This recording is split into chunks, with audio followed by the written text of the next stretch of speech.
Welcome back to the Magic Sponge podcast, a miracle cure for all your rugby league injury issues. I'm Brian Sini, the guy behind NRL Physio social media pages. James, my co-host, he's a physio, he's a footy nuffy, and he's back on a Sunday evening. James, good to have you. Dolphs nearly got up with a win today. You know, they were so close against a full strength Penrith Panthers. So that was quite disappointing for me. But the Bronx, who were also at full strength, you know, no one out for the Bronx. And that's obviously why they won against the mighty Bulldogs. That's right, down at Belmore there for a send off for Joshy Reynolds. But yeah, the Broncos got it done. I was pretty surprised the forward pack aimed up, Ryan. They were pretty good, but yeah, tough night or tough afternoon out for the Dolphins there, mate. I don't know if I checked the ladder recently, mate, but it's not looking good for the grand final prediction that we made at the start of the year, is it? Despite our homerisms and our tendencies there. Mate, I look every week that Cody Nikorima starts at fullback and Hammer is in the centers is just slowly breaking me. Slowly breaking me. I know I love to G it up time and time again, and I love the Finns, but yeah, there's some things going on that I don't know. So the final, I'm clinging on to the finals hope that this is the time of the year where mathematically they can still make the Yes. finals. So I'm going to cling to that for dear life. Hope that Hammer goes back to fullback because obviously that will solve all our problems. There's no other weaknesses in the Finn side. It is literally just that. So other than that, if we can get that to happen, we'll be back into premiership favoritism. So keen for that. But look, guys, as always, this is your one-stop shop for all things injury analysis in the NRL. We'll run through our take on the in-game injuries from the round just gone. A bit of a quiet round this week, which is good, but we've got some big questions at the end, which we'll answer. They only come from patrons. That is where you head, patreon.com/NRL Physio, if you want access to all the injury info that I give week in, week out. This podcast is just the tip of the iceberg. Detailed write-ups, big casualty ward, and at this time of year, especially with every little edge, because I know like all our teams are really similar, you're looking for those little edges here and there. So without further ado, let's get into the injuries from round 20. Round 20 of the National Rugby League, Brian. We'll wrap this up reasonably quickly, I think, because there's not a huge amount to talk about. So the first game that we had on the slate there was the Knights v the Tigers. No injury concerns that I've got here that we need to discuss in depth there. So we'll move on to the Bulldogs v the Broncos. So a few names here that are worth mentioning. Adam Reynolds with a hand or wrist injury, looked like a sort of a hyperextension type mechanism. Corey Oates with a meniscus concerns, what's been reported. Toby Sexton from the Bulldogs with a concussion. Braden Burns from the Bulldogs with a rib or abdominal issue.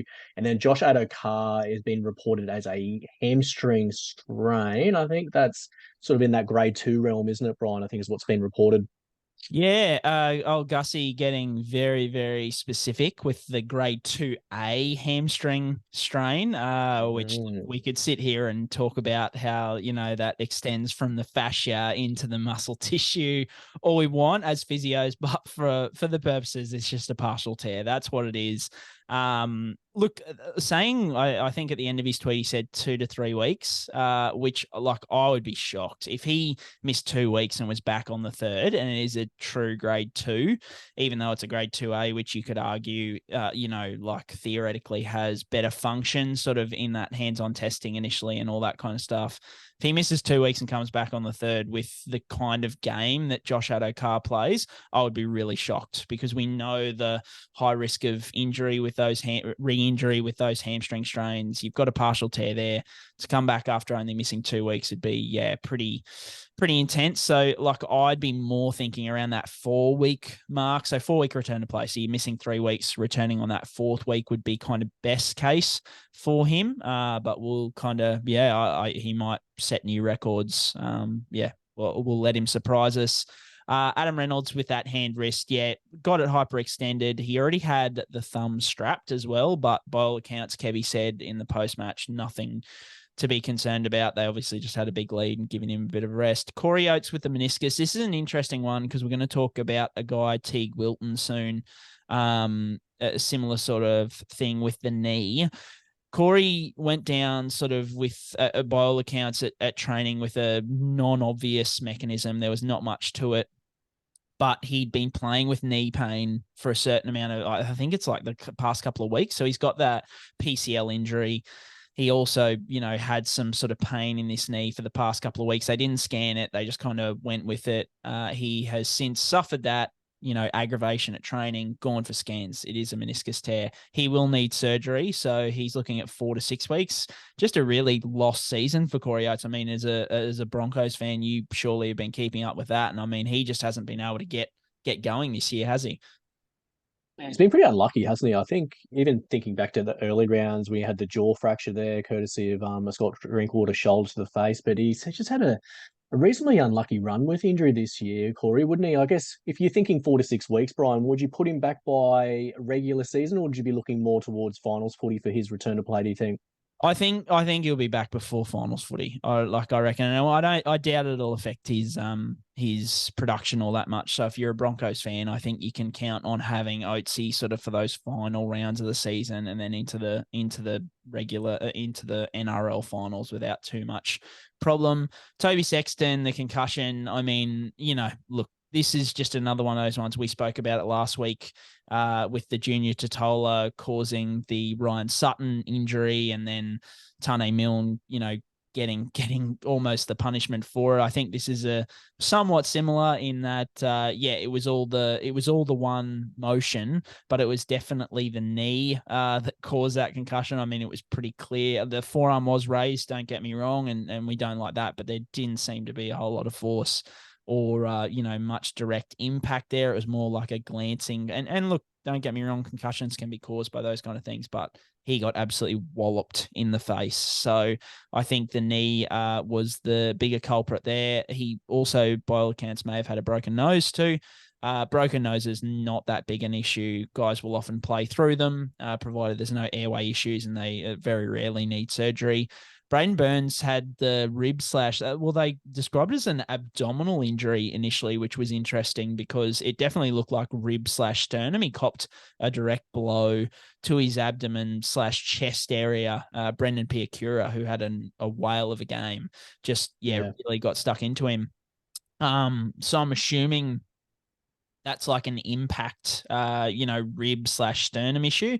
They described it as abdominal. So, he was sitting on the bench later in the game. So hopefully there's no damage to internal or organs or anything like that. But I just found it interesting that they described it as an abdominal injury because I wouldn't usually, describe like a rib slash sternum issue, impact issue as an abdominal injury as such, more like a chest injury, I guess. So, something to keep an eye on there at least.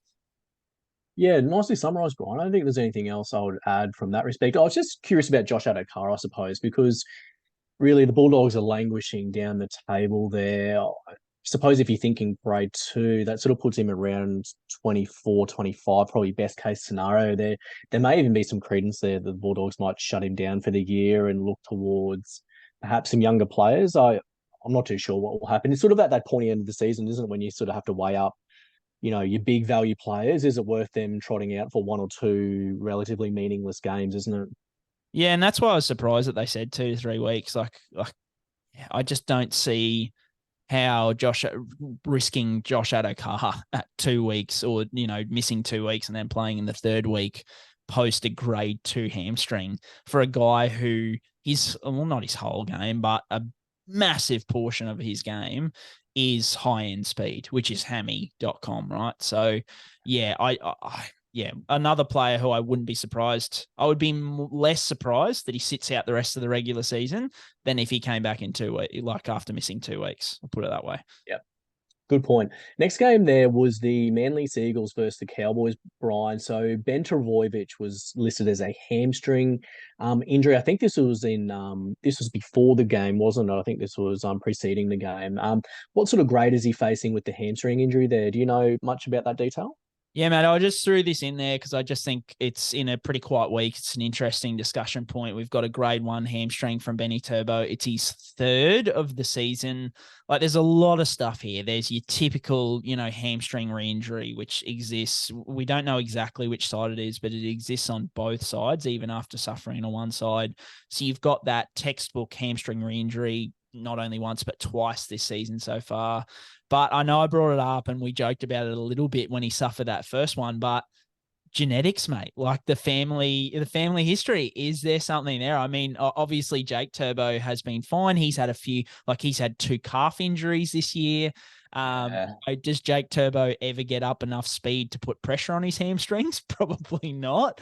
So, I just find it interesting. I think this is, it's an interesting case where you can talk about, look, it is a textbook. And if this happened to any other player, you wouldn't bat an eyelid, right? You'd just be like, yep, typical hamstring, re-injury risk, all that kind of stuff. But yeah, with the family history there, you just wonder whether there is. I'd love to speak to Mr. and Mrs. Trebojevic Senior to see if there's any history of lower limb muscle strains there. Yeah, it's interesting because Ben and Tom are sort of similar in shape and size, aren't they, compared to Jake? Jake's sort of cut from a different cloth there, but yeah, it could be purely coincidental. Or I haven't really read or heard anything about a genetic predisposition to like muscular, strains as such. I don't know. I haven't heard anything in that space. Have you heard of anything in that space in family members or athletes from similar family backgrounds or anything like that? I don't think you're ever gonna you're gonna struggle to prove something like that. And I think like that, they come back to with hamstring injuries, the biggest predictor, like, and the most significant by a country mile predictor of future hamstring injury is past hamstring injury. So in other words, if you've got a history of hamstring injuries, you are then going to be more likely in the future. So it's more than likely just, a couple of guys who are in the same family, who've suffered hamstring injuries and then been, part of that textbook reaction. But yeah, it's an interesting case study. I'd love, it's never going to happen, but I'd love. I guess we can sort of, sorry, just to cut you off there. I was like, I guess we can joke about like the predisposition to hamstring injuries, but at the end of the day, Mr. and Mrs. Trebojevic have pumped out 3 NRL players in their family. I don't think the genetic pool is going too bad there, just FYI, from a very average athlete on my screen and your screen as well, Brian. We'll move off that conversation point to the Roosters versus Storm. The name we want to mention here is about Sam Walker. There's a few whispers that his season might be getting shut down because of that ongoing knee injury with the ACL sprain as the, I guess, predisposer to that. Do you have any more info about Sam Walker? Yeah, guy who we've spoken about, week after week after week, but there seems to be sort of more information coming out on a weekly basis, which isn't a surprise with the type of injury that he's dealing with here. So the ACL sprain, by all accounts, he's almost like training session to training session at the moment in terms of he is going out. I've spoken to a few people around the Roosters, not that you rarely get information sort of directly from the Roosters or even people around the Roosters, but I've spoken to a couple of people this week, and particularly in the last 24 hours, who have said that, he can go a training session where he's fine and absolutely kills it. I mean, obviously with the New South Wales Cup, he had trained really, really well up until a certain training session and then just really struggling, with it in certain times, pain, tightness, that kind of thing. So yeah, it's one of those things where he probably has some more specialist reviews to come by the sounds of things. But look, nothing's been confirmed, and with these complex issues, it's always going to be a, day-to-day proposition, sort of reassessing it, going and seeing specialists, all that kind of stuff. But the vibe that I get from around the place is that it's more than likely looking like they're just going to shut it down. Or we were speaking off air. Look, it's not a mathematical, you can't make the finals for the Roosters, but it's pretty bloody close. So I would think, and I think an interesting question, which you sort of asked me, is what do you think they're going to do? Are they going to reco it? I would say if they do anything, they probably just really shut him back down, try and build him back up over the next 6 to 8 weeks, sort of building up that training load. Then if he's still struggling, it's probably clean out surgery territory, where they go in and just kind of, clean up any scar tissue that's in there, smooth out, get rid of any floating bodies, that kind of thing. We spoke about Adam Dewey last year. He had a partial tear after a reconstruction that they decided to, look, let's just go in and clean it up, get rid of the scar tissue, see what we can do. And he got a good 18 to 24 months out of it again before, obviously suffered another partial tear. And I think that's probably the biggest thing where I'm at the moment. Like you don't want to, I'm definitely not, I guess bringing this down on Sam Walker's head, but certainly with these struggles, with the injury that he's got, like he is just someone who I would be shocked if he goes his entire career without an ACL injury at this point. Like on that knee particularly, because yeah, like there's just a lot going on in there. Obviously, a bit of a complex sort of recovery from a partial. I've had people ask me, why don't they just reconstruct it? Getting back 6 months. What are we now? Mid July, so 6 to 9 months. He's good for the start of next season. But see, getting it reconstructed, you've still got a risk of you've got an increased risk of ACL injury for the rest of your career as well. So it's not as simple as reconstructing it and then you're almost safer. You're an increased risk kind of either way, and so it's not really a magic fix going down the reconstruction path. So yeah, it's a bit worrisome for Walker. I think moving forward, as I said, I don't want to sit here and say he's definitely going to suffer an ACL rupture in his career, but he's someone who I've got my on as an increased risk of knee injury moving forward. Yeah, you'd hope with the time between now and the start of next year, there'd be enough time, to settle the knee down, to calm things down, to sort of build up any deficits that he may have there, comparable to pre-injury as well. I think it's probably the better option for him moving forward. You'd imagine there, but yeah, I hope for Sam Walker's sake, there's some clarity there, and he can sort of come in next year and hopefully nail down the number 7 spot. He was someone that I was very, very, very high on this year, but it just hasn't been his year, has it? Because of, well, one, team selection, and then two, obviously the ACL sprain. So it's been a bit of a tough year for Sam Walker there, which is a real shame because he was really, really, really exciting, good watch for the Roosters there, and I think that was someone I know fans would have been very keen on seeing more of this year. Warriors v the Sharks here. Long live Sean Johnson. And is he going to be Dally M medalist? Probably, Brian, if we're talking about the Warriors, I should say. Injury concerns out of this one. Teague Wilton with that knee injury you touched on earlier. You can speak to that in more detail. And then we had Tohu Harris with illness and then Sean Johnson with an ankle concern. Do you want to give us a rundown on probably Teague Wilton, I reckon, Brian? We sort of touched on him earlier there, but it might be good just to review that situation. Yeah, look, first of all, I'll apologize to any social followers. I haven't held off on this till the podcast for any purposeful reason other than I was at the park with the kids this afternoon and was struggling to keep up with things at the best of times, let alone sort of searching out, because the problem with it is I went to when Wilton suffered the injury and there just wasn't an obvious mechanism. There wasn't something that I could quickly go, oh, yep, this is what it is. And so I didn't really want to put something out there without that. So the first chance I got to look at it was literally in the 10 minutes leading into before we record this. So I sat down and had a look literally at the 10 minutes sort of leading up to when he suffered it. And there was not a lot there. There was not a lot there. The final tackle that he makes, there is some rotation in his knee. And you've heard me talk about sort of non-obvious mechanisms in the past being, potential meniscus injuries. Now, I will say I only checked the previous 10 minutes. So if there was something 20 minutes before that, or, that Sharks fans are going to shout down at me for, I just didn't see it. So apologies there. But that final tackle, there was a little bit of rotation there. So potentially, look, he obviously struggled to weight bear. He had to, almost get carried off the field, by the medical staff. That can often be indicative of a meniscus issue. I always talk about like ACLs. Like people say, oh, but he walked off. If you have a clean ACL, often you can walk off fine. It's when you can't weight bear that I start to worry about meniscus often, because it's that weight bearing surface. So your meniscus is that thing that takes the brunt of that weight every time you put your foot down. So I am a little bit concerned about the meniscus at this stage. He was in a brace, so that says to me that they're either concerned about his meniscus or a knee ligament.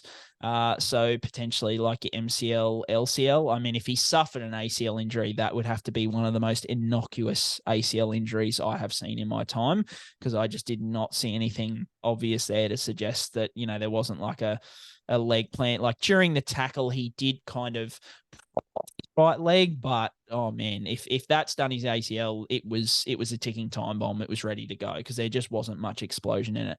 So at this stage, there are a lot of things it could be, as you can hear. But yeah, the reason that I kind of waited till I got on here is because there is a lot of options here. So I'm not always going to be super definitive with my video analysis. This is one of those cases. He will have to wait for scans. If it is a meniscus injury, a bit like Corey Oates, probably best case you're looking at surgery in 4 to 6 weeks, especially with how much function he struggled with there. Sean Johnson, the ankle, and Tohu Harris illness, just worth mentioning because I know there were people freaking out. SJ went off with about 10 minutes to go. He had a little bit of an ankle niggle, but nothing major. They said it was mostly precautionary. And then Tohu Harris, he had limited minutes. They said in the post-match that he had an illness leading up, or in the week leading up, and he was even questionable to play in the game today. So that was why they kind of limited his minutes, was just because he was dealing with an illness. So not necessarily an injury there, just feeling like shit. Good news for fantasy owners there for Tohu Harris, so that won't affect him moving forward, hopefully. Next game's there to talk about, Brian. So Dolphins v Panthers, no injury concerns out of this one, so not much to discuss there. Next game was the Eels versus the Titans here. So the only name we've got listed here is David Fifita. This was a bit of an interesting situation, Brian, because of the media releases with a hip or back issue. Do you want to give us some clarity on what we're probably dealing with there for Dave Fifita? Because he's probably someone that's going to be very interesting for the fantasy football run home as well, isn't he? Yeah, mate, absolutely. Look, it just was a nothing ball at the end of the day. Apparently, and I know some people in and around the Queensland medical staff, and so having a chat to a few different people, and he did complain of some back tightness, not only during the game but post game. But look, I think I said on Patreon this week, if we're going away from everyone who has back tightness, like if we're shying away from those players, we're shying away from a lot of players every week. Like that's stuff that guys would just deal with week in, week out, and go out there. You're very rarely going to see a guy miss or, limit their performance. Now, he only scored 52 today, but just had no attacking stats. It just wasn't there for him on that right-hand side. You could argue, potentially was the tight back limiting him, but I doubt it. Like I think most of that 52 was in base. Like it almost looks like he only got a try contribution there, I think, as an attacking stat, really. So, 48 in base is still rock solid stuff from Dave Fifita. So yeah, I don't think there's much there. The hit pointer was an interesting one because initially it was NRL.com. Yep, he's got a hit pointer, all that kind of stuff. But when I chased it up, they're like, no, there was no hit pointer for Dave Fifita. It was that was Jeremiah Nanai. So NRL.com sacking all their journos potentially at whenever it was has contributed there potentially. But I think moving forward, I know you're planning on buying him this week. I just would have. I mean, I bought him a couple of weeks ago. I'm not concerned about him at all. I think you've got to get him in your team. He's a difference maker. On the Nanai point there, Brian, it's a good one you make about the hit pointer. I thought he looked a little bit limited in Origin 3, and they got rinsed down that right edge as well, didn't they, the Queensland boys? So I wonder if that was sort of affecting him more than was probably being led on in the media. Although Nanai did back up and play pretty well for the Cowboys this weekend, though, as well. I don't know if you sort of thought there was any sort of impact on his performance in Origin 3, or do you think it was just Cody Walker masterclass? Yeah. I think the left side for New South Wales was just so much better. As we spoke about on the pod last week, it was very unlikely that he was going to get through the entire game without some sort of aggravation. So it's possible he did have something there, but he still punched out 80 minutes like that. Like he still lasted the game. Like it wasn't anything too much to write home about. I would just say that, Queensland just got rinsed. I mean, like Val was pretty horrible too, and he had no injury to sort of rely on or to go back on. So and then Nanai played pretty well this weekend. So I just think a lot of the time hit pointers, yes, there is that risk of aggravation there, but more often than not, guys, still do perform relatively well. Just to round off the week there, Brian, we've just got a few other people that didn't play this week, but probably are worth mentioning. So for the Bunnies, Richie Kennar with a pec injury. Is he looking at season-ending surgery there on the pec? Yeah, so just quickly with a few bye guys, Richie Kennar with the pec, he did have surgery, so his season is relatively over 10 to 14 weeks for that. So unfortunately for any Supercoach holders, he'll be gone. Yeah. For the Dragons, we had Jaden Sewell with a shoulder injury. It's going to require surgery. And then Jaden Sullivan with looked like a fairly high grade hamstring injury there as well, Brian. Do you want to give us the updates about the Dragons boys too while we're going? Yeah, so we mentioned Jaden Stewart really briefly last week. It has come out that he suffered like repeated instability episodes over the last couple of weeks. That's like subluxation, shifting of the shoulder joints. Yeah, like I just wanted to bring this up because this is what we talk about with those subluxations, dislocations. They're not as simple as rehab for 4 to 6 weeks and we'll be fine. And initially, they even like the Dragons put out a release with the initial injury being like he's got damage, but the damage isn't suggestive of surgery. But it just shows you that it's not always about the scans in these cases. Like the scans tell part of the story, but then it's like, how is the function?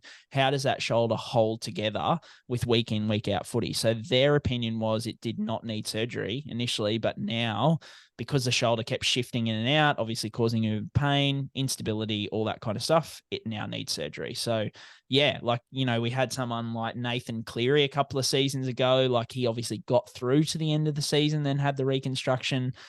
Just shows you, you know, how wide ranging the prognosis for these kind of ones can be. And Jaden Sullivan, yeah, as we thought, moderate to high grade hamstring injury, at least 6 weeks out. So I don't know why the Dragons would bring him back for around 26 or 27, which they've got him listed at the moment. But yeah, I mean, good luck to them if they do. One of the great points just to make on the Dragons here, Brian, this is not injury related at all, but this is just rugby league vibes related.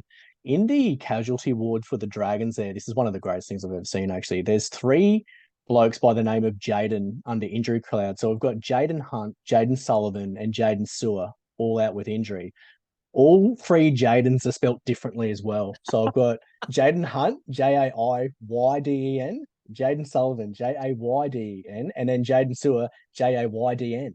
Oh, How fantastic. good's that? Is that the best rugby league name kicking around at the moment? It's got to be up there. It's got to be in the conversation, I doesn't love it? that. I love that stuff. It like, you know, I think there's that awesome Key and Peele sketch of the NFL names where they like G up That's good, and actually. like Yeah. there is some crackers in that. But I think there's a real like, I don't know, there's not really anyone who does rugby league skits or anything like that. But if there's any social creators out there who want to do it, Yeah. I reckon you could absolutely achieve some good shit.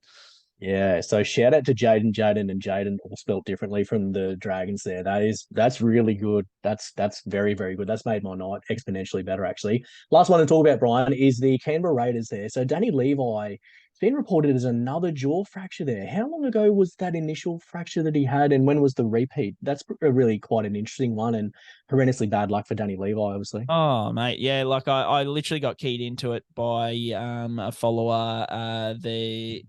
Oh, let's get their name right here. So I forget what the Raiders podcast is called, and they're going to hate me for forgetting their names. But one of my followers, the Green Machine podcast, let me know in New South Wales Cup this week. So obviously the Raiders have got an NRL bye. So Danny Levi, New South Wales Cup, suspected another jaw fracture. So he obviously had the one earlier in the season. Yeah, another jaw fracture. I mean, that is super unlucky. You do have a slightly increased risk of jaw fracture because you've got that metal wear in your face, that differing, you know, you've got the hard metal and then the bone, which is obviously a little bit softer, but still hard. Yeah, poor bugger. Like that'd be effectively you're looking at best case for a repeat jaw fracture, probably 6 to 8 weeks at best case. So yeah, another one who not season over because the Raiders are looking pretty good. So, but yeah, not until finals more than likely. Yeah, fingers crossed with Danny Levi. That's horrendously bad luck. I think was he playing over in the UK before coming back this year as well? I can't recall actually, Brian. So it's a bit of an unlucky run with injury there. I've always rated Danny Levi. I think he can play. He just hasn't really seemed to sort of stick on a roster there for many years, apart from when he was up at the Knights back in the day. But that sort of wraps up the injuries there, Brian. So we might rip into the Patreon questions, which is always through patreon.com/NRL physio. We say it every week. If you can use the internet and use your brain, you'll figure out how to get onto Patreon there and give you good dollars to Brian there to give up his time to answer your questions and get more information about what you'll need, particularly at the pointy end of the season, particularly head to head fantasy football enthusiasts. I think if you can get a little bit of a leg up from a head to head point of view, that can be very, very advantageous. Question number one, Brian, was about Adam Dewey. So the social media sort of pages had him having surgery this week. What do you think his recovery time will be, and will he be back in 2024? What do you reckon? Yeah, so that was his second surgery. He went and got the full ACL reco. This I think it was Monday. So yeah, look, I'd be thinking at least 10 to 12 months. So I still think he'll be back in 2024, but I'd be surprised. Like it'll be minimum 9 months. Would be very best case. I would be thinking, but yeah, you're probably looking at that. Yeah, 10 to 12-ish months is probably the more likely range. So still puts him back in 2024. I'm not expecting, he's not going to be by the year for us like he was this year. Great call. Well, don't rule it out, Brian. Mate, he put up a 90 in week 2, I think, this year. So I'll take that to my grave as, vindication for my wonderful by the year call. Fantastic. But it's just going to be a slow year for him next year. I'm not expecting the highest of highs, but he's also someone who I think a team's probably going to pick him up at a cut price, for 2025. And I definitely think there's still some miles in the legs there. Like he is still young. Yes, there is an injury risk, but I would someone with his upside, I'd take him at the Fins in a heartbeat for a cut price deal. Good call on the Fins there, Brian. Nice way to slide that one in, just in case there's any recruiters listening to the Magic Sponge. Question number 2 is about Campbell Graham. Will he be back next week in round 21? Yeah, I think he will be. I think we said 2 or 3 weeks ago when he got pulled from Origin 3, it was mainly I just got the vibe they didn't want him involved in a dead rubber for something that he didn't need to be involved in. The Bunnies are obviously looking good for a premiership charge. They just wanted him rested. So yeah, I'm expecting him back next week. And I probably expect him to be pretty good in terms of like performance aggravation. There still will be a little bit of an increased worry there, but nothing crazy. Like he's had the last 3-4 weeks off now, and that's huge for this kind of injury. So expecting him back and expecting him firing. For fantasy purposes, I think you want to have as many South Sydney Rabbitohs in your team as you can. I think they're going to make a huge run towards the end of the year. Question number 3 was about Jazz Tavanga there, Brian, from the Warriors. Hasn't seemed to be any information on him for a very, very, very long time. It was reported as a calf or Achilles concern, wasn't it? I think many weeks ago. Is that the right detail about Jazzy T? Yeah, calf. And the reason there still hasn't been anything, and the reason that we haven't heard a lot, and he isn't back yet. So he's initially supposed to be out for 6 to 8 weeks with a moderate to high grade calf. I think the thing that's important here is that it involved the tendon was the biggest thing. So as much as calf injuries are usually pretty nasty, the fact that it involves the tendon has slower healing times, has poor blood supply. Like we've already got calf injuries, typical for longer than expected recoveries. You add in the tendon involvement, it just makes it that much worse. So he's been missing since round 8. So that's 12 weeks now. Like that is a long time. But I guess what I'm saying to you is A, it's been a long time. B, I'm not shocked. He's someone who, as soon as you've got a moderate to high grade in the tendon, like the whole 6 to 8 weeks, I was like, that is no guarantee at all. It could be, and look, he's probably had some aggravations. Once again, the Warriors, as soon as injury info travels across the ditch, I think it just disappears in the ocean. We haven't heard much there in terms of when he's back. So unfortunately, I don't have much there for you. But like it could, I guess the hardest thing with this is it could be 1 week. It could be like 6 weeks just because of the nature of calves and with the tendon involvement. Yeah, pretty good summary there, Brian. I wouldn't add anything differently. In a similar vein, in terms of the questions here, what about any updates about Connor Watson? I think the casualty ward had him expected back by round 20, but he still hasn't been named by the Roosters there. What would you think in regards to Connor Watson's return to the footy field? Yeah, so when it first happened, we spoke about how, patellar tendon ruptures are the toughest, or if not the toughest. That plus Achilles are probably the 2 toughest injuries to return from, not only a short space of time, but then performance on return. Connor Watson came out and was very, very confident. I think, look, I might be misquoting, but I think he almost said like the surgeon was saying aim for 5 months, so like 20 weeks. after the injury. Like the usual range is 6 to 9 months. And a lot of the guys we've seen in recent times have been like aiming for that 6 months, but then been out at that 8 to 9 month range. So he was initially aiming for around 20, but that's not something that he almost would have set records. I think it was his initial one was like around 16 or something like that was where he was aiming. Around 20 was 6 months. So yeah, it'll be sometime over the next 3 months. It could be longer than that potentially. I mean, now the Roosters not looking at finals, all that kind of stuff.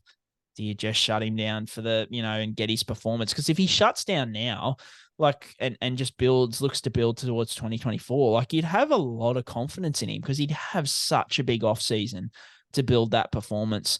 Whereas and look, not that going out and playing footy won't be beneficial to him, but you're just pushing it, you're pushing it to those extreme levels in a quick space of time. Like you're only rehabbing him back to, getting back out there at 6 months post injury. Here, he could return 12 plus months post injury and just be killing it. So yeah, not surprised on this one. I think the most recent update was he's at least a few weeks away. So he's in that end stage stuff, but yeah, you just got to see how he progresses. Yeah, did say just before, sorry, round 20. It's actually listed as round 22 on NRL.com at the moment. So that sort of fits with the timeline. But I do take your point there about, what's the upside to bringing him back for, 22 to 27. It's probably not a huge amount to be gained there for the Roosters there because they are dead and buried as it stands at the moment for their 2023 season. It's been a disappointing one. On the Roosters again, Angus Crichton is a Patreon question here, Brian. What's happening with Angus Crichton? So he suffered a grade 2 MCL those few weeks ago. So I'll just check it here. I'm pretty sure it was round 16 or 17.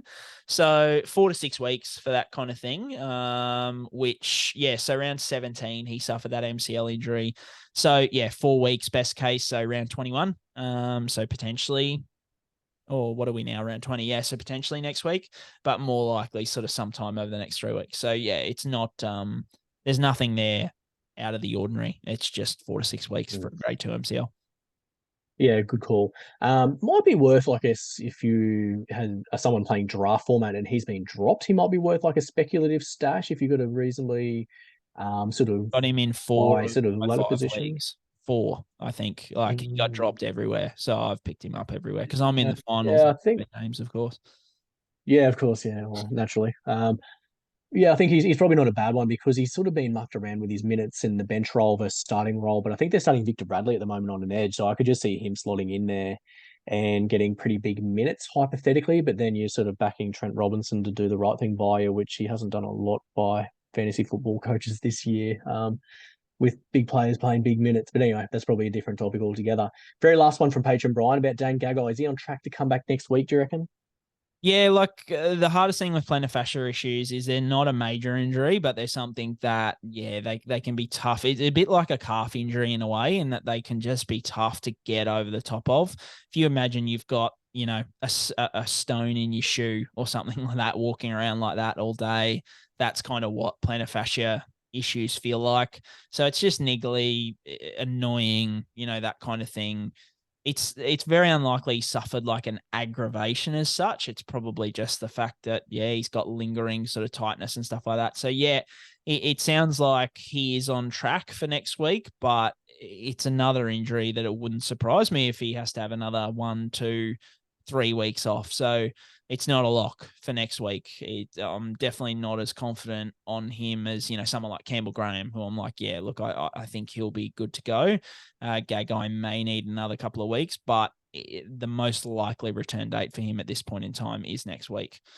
But yeah, I think that's the questions all done with. We'll move over to Supercoach Corner for the week, but I will mention very quickly, we got Bundy Mixer starting next week with the start of the NRLW. If you weren't a listener last year, Bunny Mixer, you pick both the NRLW and NRL players. We'll definitely have a league going because we love the NRLW as well, especially being girl dads. Makes us very excited. I know my daughter gets really, really excited seeing the girls play, and we had a whale of a time watching the under-19 Queensland girls have a win the other night because obviously Queensland didn't have much joy anywhere else. But yeah, look out for our Bunny Mixer league code during the week this week. But otherwise, Supercoach wise, James, look, mate, it's a tricky week for you. You've had a few stitch ups. You had a few last week where you went from having 14 or 15 for the bye to having about 7 or 8 because of picks. And now you've had a couple of late rule outs stitching you up again. Hit me with your score and your plans. Yeah, I'm crying a lot again, Brian, on the podcast, which is a little bit sad for me. It seems to be the modus operandi for me at the minute. But scores this week. So actually, on last week, I dropped about 5,000 overall because of the grim score I had. So that was a bit of a kick in the balls. That was not good to check out on the mobile phone there. That did not give me the boost of serotonin that I was chasing, unfortunately. This week, no trades again. So I held off on trades this week, scored 1232 as it stands. And probably the only thing I sort of lucked out with was AJ Brimson and Cleary being late out. So I played too short this week actually because I didn't have any other players that I could sort of sub in at last minute for those two games respectively. In terms of what my plan is moving forward, I'm probably gonna get well. Priority number one is Latrell Mitchell. Like he's just in my team, just without any other consideration. And then I'm probably looking to upgrade one of the second rowers to either Dave Fafita or Jeremiah Nanai, depending on the money there. I think you could make an argument that Nanai sort of probably doesn't have the ceiling of Fafita, but I just think the Cowboys getting hot. They're playing pretty good footy. I don't think it's such a bad go. Either that or Isaac Tungo, I think, as well, is looking really, really good in the centre wing. He's been red hot for the Penrith Panthers. With the trading of the Latrell, I was thinking of flicking Brimo out of my team, getting Latrell in, then going Latrell and Gutho at fullback with Ponga and Walker in the sixth position there. I think Munster's attractively priced, but I think between Cody and Ponga, I think they're the two sixes that you need to have in your team at the moment. In terms of fullbacks, I think Latrell's probably the number one. The only other person apart from Gutho I could sort of see as a must-have would be Scotty Drinkwater, I think, as well, Brian, which I think was one of the picks that you were sort of going to sort of touch on a week or so ago, a couple of weeks ago. Did you end up trading Drinky in? Yep, I got Drinky. Yeah, I just thought he was someone like I love Munster and I love him as a super coach player. I just, yeah, like I'm ranked, I think around 1,000, and I just don't think I'm gonna, like, I'm not gonna come top 10 anyway, for even from 1,000. I think that's pretty hard to do, but I just don't think you're gonna climb from 1,000 to say 10th or fifth or 100th or whatever you want with someone like Munster, because a lot of people are going to have him. His ceiling, it's not that astronomical ceiling that we've seen, especially not this year. I mean, he's got 2 scores over 100 and one's got around 90 there. Whereas, yeah, I just wanted to pay up for Drinky because he's reached $1 million, but he's done that for a reason because his ceiling is huge. Like he's just scored points out of nowhere against. I went to buy him at like 600 grand in around, I think, round 13, and I looked at his draw and I just went, "There's no way he's going to do well." Like he had Penrith and he had Sharks, like he had all these teams. So I'm like, they like good defensive teams. He's going to really struggle. And he's put up 100 after 100 after 100. I mean, even on the weekend, like he wasn't doing well after the first half. I think he's on about 10 points or something like that, and then comes out and scores a good try and puts on a few, like last play of the game, put on a line break assist. And the Cowboys are hot, like as you said, with your Nanai point. So look, yeah, it probably wasn't the smartest call because he was $960,000 when I bought him. But I just figure I look at it and I'm like, look, like if I'm going to buy anyone, I want to buy a guy who can score 170. And Drinky has shown that he can do that. And they've got a few hot matchups for the rest of the year. They're playing up in North Queensland a few times. So, yeah, I just thought go for it. Yeah, I don't mind Latrell and Gutho though. That's what I was going to run with. And I think especially with minimal trades, I reckon that's a good call. My biggest concern, so I scored 13-11 this week. I had a really good week, mate. It could have been even bigger. I was an idiot and jumped off my heart pick. I traded out SJ. Like, what an idiot. I had 2 choices. I could have gone early on Cleary or I could have gone early on Latrell. I needed to do those because there was just if SJ lost a lot of money or Asako lost a lot of money, and I had to make a choice out of those two as who was more likely.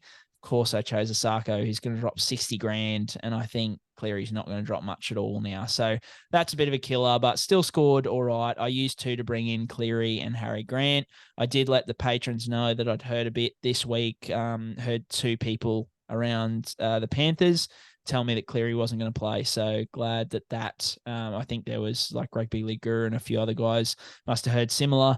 Glad that sort of came off, but I still went early on Cleary, which has cost me about 100 points and cost me about 60 grand, which as we talk about my trade plans now. So I want Latrell in. I want Asako gone. I love the Finns. I always will. And I bought Asako at like 860 and now he's about 600, which is a bit of a ball breaker.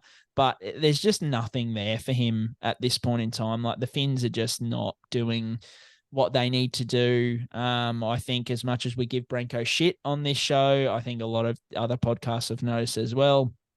They need, like, Isako needs Branko on his inside to be of any relevance because Ewan Aitken and Valence Tafare are not passing the ball to him. And then what else Isako needs is he needs Hammer at fullback, which he doesn't get either. Like as good as Cody is, he's not feeding it out to that right wing like he is to the left wing.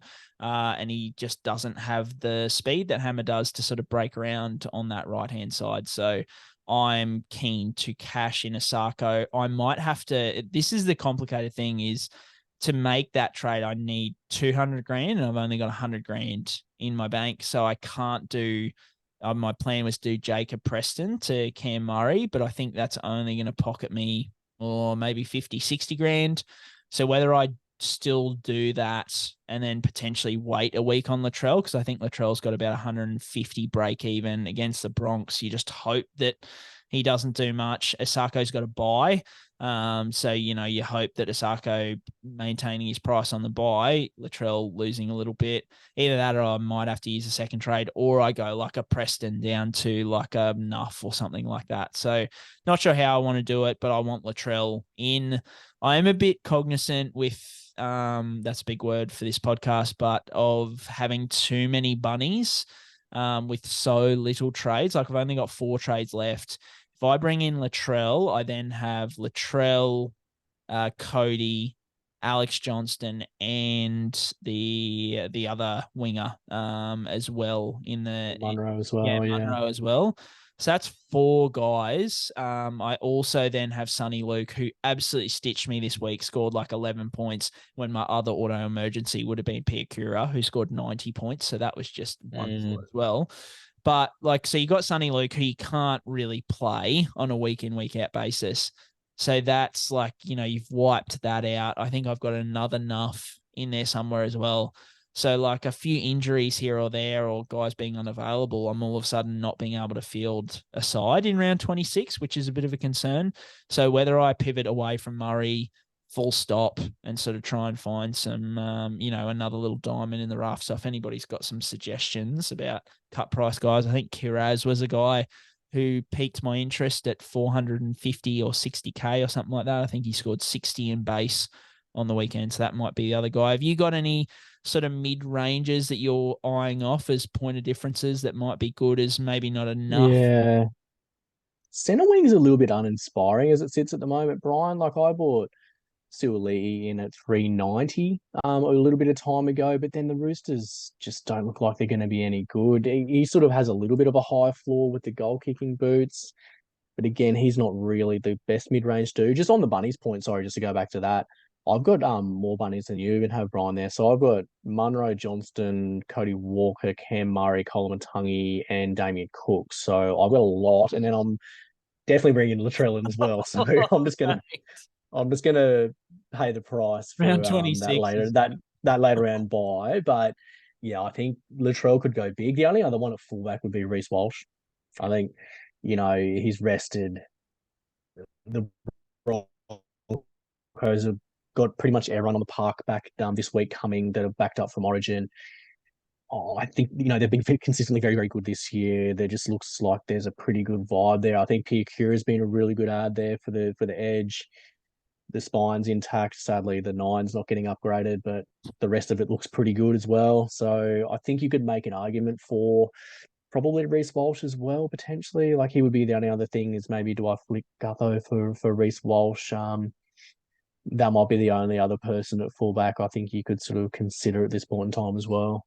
Yeah, no, I just don't know how I'm going to make just that one decision. I mean, I made a lot of good calls, like bringing in Harry, obviously this week, and a few other little things. Not trading Jacob Preston this week was really good. He scored 80, so made a few really good decisions. But just that one decision of going early on Cleary rather than Latrell has cost me 100 points, and being able to do this trade now in one, like I can't do it anymore. So that is a ball breaker. So I might have to use, I've got 4 trades left. I might have to use 2 to raise some cash, and then the third one to Can't bring. take him with you, mate. Can't take him with you. Mate, Gotta use. I can't believe you've gone like 3 weeks now not using one. This is like, I reckon the Yeah. podcast has brought out the conservative in you, because I've never seen. Yeah. Oh, yeah. Mate, I'll be on Sky After Dark the way I'm going. I'm going way, way, way conservative. That's how rogue I'm going at the moment. See you later. Oh, mate, get those investment properties in here. We need more rental money, I think. Geez. True. True. All right, guys, that is a wrap for this week. If you like the pod, please give us a review on Spotify or Apple. It seems to be where most of you listen. It really makes a difference. It gets us on the front page of different things and gets us in more people's ear holes. Recommend to a friend if you want more info like this. Patreon.com/NRL Physio's place to go. We're also doing video stuff now, so we're recording the pod and chucking it up on YouTube. So if you do want to check that out, I'm NRL Physio on YouTube, but I'll put up a link in one of the socials this week, and we're also putting out little clips here and there as well. So other than that, James, have a good week, mate. We're heading into the business end of the season. Hopefully the Finns can go on a bit of a run, but I'm a bit sad, to be honest. The footy, the end of the footy is pretty close now. It's only 3 months away, so I'm going to milk it for all it's worth over the next 3 months. That's for sure. Definitely, Brian. So we've got pretty good footy coming up soon, and then the cricket's shaping up to be a really good sort Yeah. of last couple of games as well. I think there's a lot to look forward to in the next little bit. It's going to be good. Yeah, love it. All right, guys. Have a good week, and up the mighty, mighty, mighty Redcliffe Dolphins.